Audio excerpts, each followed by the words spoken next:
በአብይ ጾም ውስጥ ካሉት ሳምንታት ደብረ ዘይት አምስተኛው ሳምንት ላይ ይውላል። ደብረ ዘይት ትርጉሙ የወይራ ዛፍ ተራራ ማለት ሲሆን ይህም ጌታችን መድኃኒታችን ኢየሱስ ክርስቶስ በኢየሩሳሌም በሚገኘው በደብረ ዘይት ተራራ ላይ ቅዱሳን ሐዋርያት የዓለሙ ፍጻሜስ ምልክቱ ምንድነው ብለው ጠይቀውት እርሱም የማይቀረውን የዓለም ፍጻሜና አስቀድመው የሚፈጸሙ ምልክቶችን ያስተማረበት ቦታ ነው። ቤተ ክርስቲያን ይህንኑ በደብረ ዘይት ሳምንት ታስበዋለች።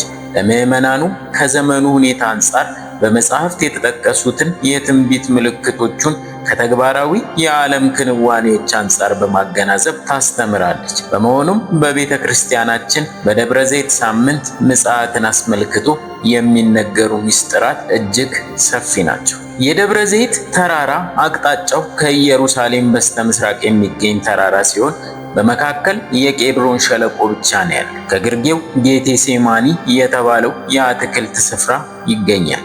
የጸሎተ ሐሙስ ማታ ጌታችን መድኃኒታችን ኢየሱስ ክርስቶስ የተያዘበትና በኋላም የእመቤታችን ቅድስት ድንግል ማርያም ቅዱስ ሥጋዋ ያረፈበት ወይም የድንግል ማርያም መካነ መቃብር በዚህ ተራራ ግርጌ ይገኛል። ቤተ ፋጌና ቢታንያ በኮረብታው ጫፍና በምስራቅ ዳገት ላይ ይገኛል። ይህ ተራራ በመጽሐፍ ቅዱስ የሚገኙ ብዙ ድርጊቶች የተደረጉበት ቦታ ነው። ጌታችን ስለ መቅደሱ መፍረስ፣ ስለ ዓለም ፍጻሜ፣ ስለ ዳግም ምጽአት፣ ስለ ትንሣኤ ዘጉባኤና ስለ ፍርድ ቀን በዚህ ተራራ ላይ በትንቢት መልክ ተናግሯል። በዚህ ተራራ ላይ ወደ ሰማይ አድርጓል። በዚሁ ተራራ ላይ ቀን በከተማና በገጠር ሲያስተምር ውሎ ሌሊት የሚያድርበት የኤሌዎን ዋሻም ይገኛል። በኋለኛው ምጽአቱም በዚሁ ቦታ እንደሚገለጥ ትንቢት ተነግሯል። የአብይ ጾም እኩሌታ ላይ ያለው ሰንበት በዚህ ተራራ ስም ተጠርቷል። ይህንን ዕለት የቤተ ክርስቲያናችን ሊቅ ቅዱስ ያሬድ የዳግም ምጽአት መታሰቢያ አድርጎ መዝሙሩን ጽፏል።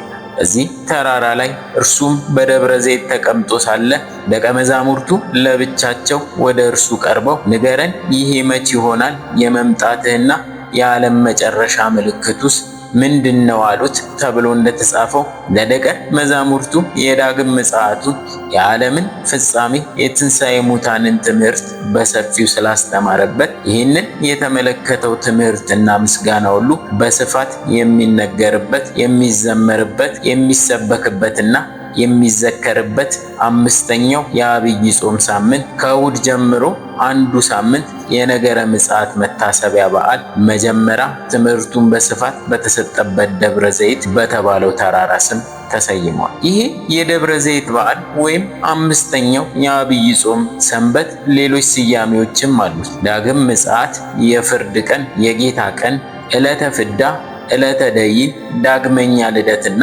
ትንሣኤ ዘጉባኤ በመባል በመጽሐፍ ቅዱስና በቅዱስ ያሬድ የዜማ መጽሐፍት ተጠርቷል።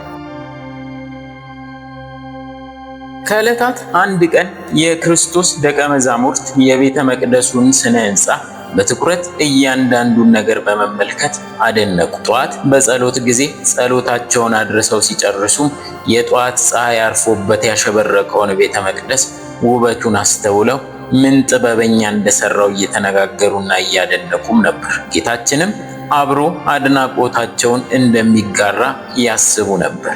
እርሱ ግን ያልጠበቁትን አስደንጋጭ ነገር ተናገረ። ያ የሚያደንቁት ቤተ መቅደሱ እንደሚፈርስ አያይዞም ከሞት በኋላ ተነስቶ እንደሚያርግና ነገር ግን ዓለምን ለማሳለፍ ዳግም እንደሚመጣ ወደፊት የሚሆኑ ምስጢራትንና በቤተ መቅደሱና በሕዝቡ ላይ ወደፊት ሊደርስ የሚችለውን መከራ፣ ስደት ሁሉ በትንሹ ጠቆማቸው። ከዚህም በኋላ ከቤተ መቅደሱ ተነስተው ወደ ደብረ ዘይት ከተሻገሩ በኋላ እነዚህ በአጭሩ የጠቆማቸው የማይቀሩ አስደንጋጭ ሁነታት ጉዳይ የሐዋርያትን አእምሯቸውን እረፍት ነሳቸውና በሰፊው እንዲገልጽላቸው ጠየቁት። ጥያቄውም እርሱም በደብረ ዘይት ተቀምጦ ሳለ ደቀ መዛሙርቱ ለብቻቸው ወደ እርሱ ቀርበው ንገረን፣ ይሄ መቼ ይሆናል? የመምጣትህና የዓለም መጨረሻ ምልክቱስ ምንድነው አሉት በማለት ማቴዎስ በወንጌሉ በምዕራፍ 24 ላይ ይገልጻል። በዚህ የጥያቄያቸው ክፍል እንደምናየው ጥያቄያቸው ዕለትና ምልክት ወይም መቼና ምን የሚል ነው። የቤተ መቅደሱ መፍረስ መቼ ይሆናል? የዓለም መጨረሻና የመምጣትስ ምልክት ምንድን ነው የሚል። ጌታችንም በቀኙ ያቁመንና ወደ ግራም ወደ ቀኝም ሳይል በጥያቄያቸው ላይ ብቻ አተኩሮ ሰፊ ትምህርት ሰጥቷቸዋል። መቼ ይሆናል ላሉት የመጀመሪያ ጥያቄ ስለዚያች ቀንና ስለዚያች ሰዓት ግን ከአባት ብቻ በቀር የሰማይ መላእክትም ቢሆኑ ልጅም ወይም ሰውም ቢሆን የሚያውቅ የለም ሲል አጭር መልስ ሲሰጥ፣ ስለ ሁለተኛው የምልክት ጥያቄ ጉዳይ ግን መሸከም እስኪያቅታቸው ድረስ አስተምሯቸዋል። በሁለተኛው ጥያቄ ዙሪያ ማስጠንቀቂያዎች፣ ምክሮች፣ ማጽናኛዎችና ምሳሌዎች በስፋት የቀረቡበት ትምህርት በጥልቀትም ተሰጥቷቸዋል። ክርስቶስ በዚያ ዕለት ስለሚኖሩት ምልክቶች በሰፊው ያብራራላቸው ሲሆን ከምልክቶቹ መካከል የሚከተሉትን ገልጾላቸዋል። አንደኛ፣ ሐሰተኛ ክርስቶሶች። ጌታችን በአንደኛው ደረጃ የተናገረው ምልክት በተለያየ ጊዜ በተለያየ ሀገር ብዙ ሐሰተኞች ክርስቶሶች እንደሚነሱ ነው።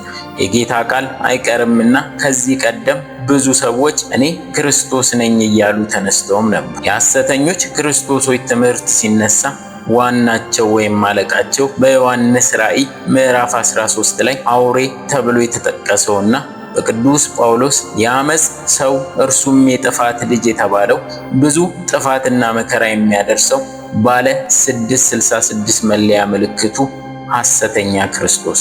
በሐዋርያት ሥራ ምዕራፍ 5 ላይ ታላቁ የአይሁድ ሊቅ ገማልያል እንደተናገረው ከመጀመሪያ ምጽአቱ አስቀድሞ ቴዎዳስና ይሁዳ ዘገሊላ የተባሉ ሐሰተኞች መሲዎች ከእውነተኛው መሲህ ከአምላካችን ክርስቶስ በፊት ተነስተው እንደነበር እንዳለው አሁንም በዘመነ ክርስትና ከመጨረሻዋ ወይም ከዳግም ምጽአቱ አስቀድሞ ብዙዎች ተነስቷል። ለዚህም ነው መድኃኒታችን ኢየሱስ ክርስቶስ ዋጋችንን ይዞ እስኪመጣ ድረስ እንዳንሰናከል ብዙዎች እኔ ክርስቶስ ነኝ እያሉ በስሜ ይመጣሉና ብዙዎችንም ያስታሉ።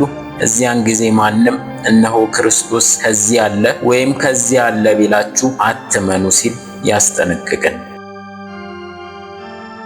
ክርስቶስ በሁለተኛነት የገለጸው ምልክት ደግሞ ጦርነት ድሮም ነበር። የዚህ ዘመን ጦርነት ግን የበዛና በብዙ ሀገራት የሚካሄድ። የድሮ ጦርነት ሴቶችን፣ አቅመ ደካማ ሽማግሌዎችንና ሕፃናትን ለእልቂት የማያጋልጥ ነበር።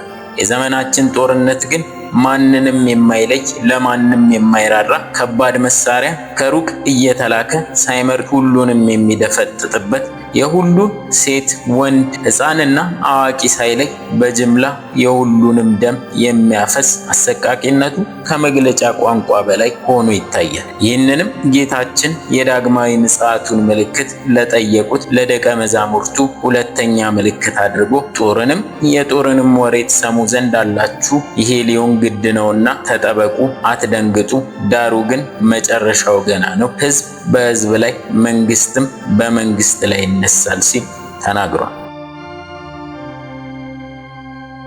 ሌላኛው በዚህ ዘመን ይከሰታል ብሎ ጌታችን የገለጸው ምልክት የክርስቲያኖች መከራ ነው። ክርስቲያኖች መከራ ተለይቷቸው ባያቅም በመጨረሻው ዘመን ግን የከፋ መከራ ይጋረጥባቸዋል። ኤቲስቶች ይህ ክርስቲያናዊ ሃይማኖት አለን የሚሉ ሁሉ በክርስቲያኖች ላይ ከምንጊዜውም በላይ ችግር መፍጠር የጀመሩበትም ጊዜ ነው። በአውሮፓ የክርስቲያኖች ጥያቄ ተገቢ መልስ የማያገኝበት የቤተ ክርስቲያንን ጥያቄ ለማስተናገድም መንግስታዊ መስሪያ ቤቶች ፈቃደኝነታቸውን እያጡና ይህንን ወንጀላቸውን ለመሸፈንም በሕግ አንቀጽ እየፈጠሩለት ይታያል። ክርስቶስ ግን በዚያን ጊዜ ለመከራ አሳልፈው ይሰጧቸዋል፣ ይገድሉማቸዋል፣ ስለ ስሜ በአሕዛብ ሁሉ የተጠላችሁ ትሆናላችሁ ብሎ ገልጿል። ሃይማኖተኛነት እንደ ኋላ ቀርነት፣ ከሃዲነት እንደ ተራማጅነትና ስልጡንነት የሚታይበት ዘመን ላይ እንዳለን ግልጽ ነው። ይሄ በአጭር ጊዜ ውስጥ ክርስቲያኖችን ወደ ማግለልና ወደ መወንጀል እንዲሁም ወደ ማሳደድ የሚያድግ መሆኑ ከሚታዩት ፍንጮች መረዳት ይቻላል። በእንዲህ አይነት የመከራ ዘመን የክርስቶስ ተቃዋሚዎች በክርስቲያኖች ላይ ከሚያመጡት መከራ የበለጠ የክርስቲያኖች እርስ በእርስ መከዳዳት ጭንቁን ያከፏል፣ መከራውን መራራ ያደርጓል። እዚያን ጊዜም ብዙዎች ይሰናከላሉ፣ እርስ በእርሳቸውም አሳልፈው ይሰጣጣሉ፣ ይጣላሉ ተብሎ በጌታ እንደተነገረ ከሃዲያኑ ሆነ ብለው በእቅድ በክርስቲያኖች መካከል መከዳዳትን በመፍጠር ለዚህ ነው ክርስቲያኖች ክርስትናን መተው ያለባቸው። ፍቅርና መተማመንን፣ ሰላምና ጸጥታን ለማስፈን ነው ክርስትናን የምንቃወመው እያሉ ድጋፍ ያሰባስባሉ። ክርስቲያኖች ከላይ እስከታች ልንኖር የሚገባን ክርስቲያናዊ ሕይወትን መኖር ስላቃተን እውነት አማኞች ከሆኑ ለምን ይለያያሉ? ለምን ይጣላሉ? ለምንስ ይናናቃሉ? የሚል ጥያቄ በማስነሳት ክርስቶስን በማሰደብና የራሳችንን መከራ በማብዛት በከሃዲው ዓለም ውስጥ ከክርስትና ትምህርት ውጪ የምንኖረውን ሕይወት ከምር ልንፈትሽና ልንታረም እንዲሁም ልንዘጋጅበት እንደሚገባ እንደ ምልክት ተገልጾልን። በአጠቃላይ ስለ ዳግም ምጽአቱ በማቴዎስ ወንጌል በምዕራፍ 24 ላይ እነዚህንና ሌሎችን የመሳሰሉ ምልክቶች ተገልጿል። በዚያን ጊዜ የእሱንና የመላእክቱን ግርማ ችሎ በፊቱ የሚቆመው ግን ማን ይሆን? አመጣጡም እንደቀደመው ከሐና ወደ ቀያፋ፣ ከዚያም ወደ ጲላጦስ፣ ከዚያም ወደ ሄሮድስ አደባባይ ሲያንገላቱት ዝም እንዳለ በዚህ አይነት አመጣጥ አይደለም። የሚመጣው በሚያስፈራና በሚያስደንቅ መለኮታዊ ግርማና ክብር ነው። መጥቶም ዝም አይልም። እሳት በፊቱ ይነዳል። ኃጥአንን ከፊቱ ጠራርጎ ወደ ገሃነመ እሳት የሚጨምር አውሎ ነፋስም ይኖራል። ይህም በፊቱ የሚነድ እሳትና አውሎ ነፋስ ኃጥአንን ከጻድቃን የሚለይበትና ስልጣኑንና እውነተኛ ፍርዱን ያመለክታል። እረኛ በጎቹን ከፍየሎች እንደሚለይ ጻድቃንን በቀኙ ኃጥአንን በግራው ለይቶ ያቆማቸዋል። በቀኝ ያሉትን እናንተ የአባቴ ብሩካን ወደ እኔ ኑ፣ ወደ አባታችሁ መንግሥተ ሰማያት ግቡ ብሎ ወደ ዘላለም ሕይወት ይጠራቸዋል። በግራው ያሉትን ደግሞ እጅግ በሚያስፈራና በሚያስደነግጥ የቁጣ ቃል እናንተ ርጉማን ለሰይጣንና ለመላእክቱ ወደ ተዘጋጀው ወደ ዘላለም እሳት ከእኔ ሂዱ ይላቸዋል። ኦርቶዶክሳውያን ነቢዩ ኤርምያስ እግዚአብሔር እንዲህ ይላል፣ በመንገድ ላይ ቆሙ ተመልከቱም፣ የቀደመችውን መንገድ ጠይቁ፣ መልካሚቱ መንገድ ወዴት እንደሆነች ወቁ፣ በእርሷም ላይ ሂዱ፣ ለነፍሳችሁ እረፍት ታገኛላችሁ በማለት እንደተናገረው በቀደመችው በመልካሚቱ የሕይወትና የጽድቅ መንገድ በቅድስት ኦርቶዶክሳዊ ተዋሕዶ እምነታችን እስከ መጨረሻው ጸንተን ልንኖር ይገባል። እነዚህን ሁሉ ምክሮች፣ ማስጠንቀቂያዎችና ማጽናኛዎች በአእምሮ ጽላት ቀርጾ በማስተዋል በሃይማኖትና በክርስቲያናዊ ስነ ምግባር ጸንቶ የኖረ የሕይወትን ቃል ሰምቶ የክብር የድልና የጽድቅ አክሊልን ተሸልሞ በዘላለማዊ ሕይወት በደስታ ይኖራል። እግዚአብሔር ጥሪ ሁሉም የአዳም ዘር መንግስቱን እንዲወርሱ ቢሆንም የሰይጣንን ወጥመድ ሁሉ አልፈው በሐሰተኞች ክርስቶሶችና በሐሰተኞች ነቢያት ምትሃታዊ ተአምራት ሳይሳቡና ሳይሰናከሉ እስከ መጨረሻው በቀናች ሃይማኖታቸው ጸንተው በዚያ በዳግመኛ ልደትና የመጨረሻ የዋጋ ቀን በጌታቸው ቀኝ የሚቆሙ የታደሉ ናቸው። እንግዲህ እኛን በቀኙ ያቆመን ዘንድ የአባቴ ብሩካን ኑ ወደ ጌታችሁ ደስታ ግቡ የሚለውን የሕይወት ቃሉን የሚያሰማን ዘንድ የአምላካችን የእግዚአብሔር ቅዱስ ፈቃድ ይሁንልን። ስለ እናቱ ስለ ቅድስት ድንግል ማርያም ብሎ ልጇ መድኃኔዓለም በዛ በሚያስፈራ የፍርድና የዋጋ መቀበያ ቀን ይራራልን። በዕለተ ዓርብ የፈሰሰው ክቡር ደሙ ከትንሣኤ ዘጉባኤ ክብርና ከዘላለማዊ ሕይወት የሚለየንን እድፋችንን ይጠብቅልን። አሜን።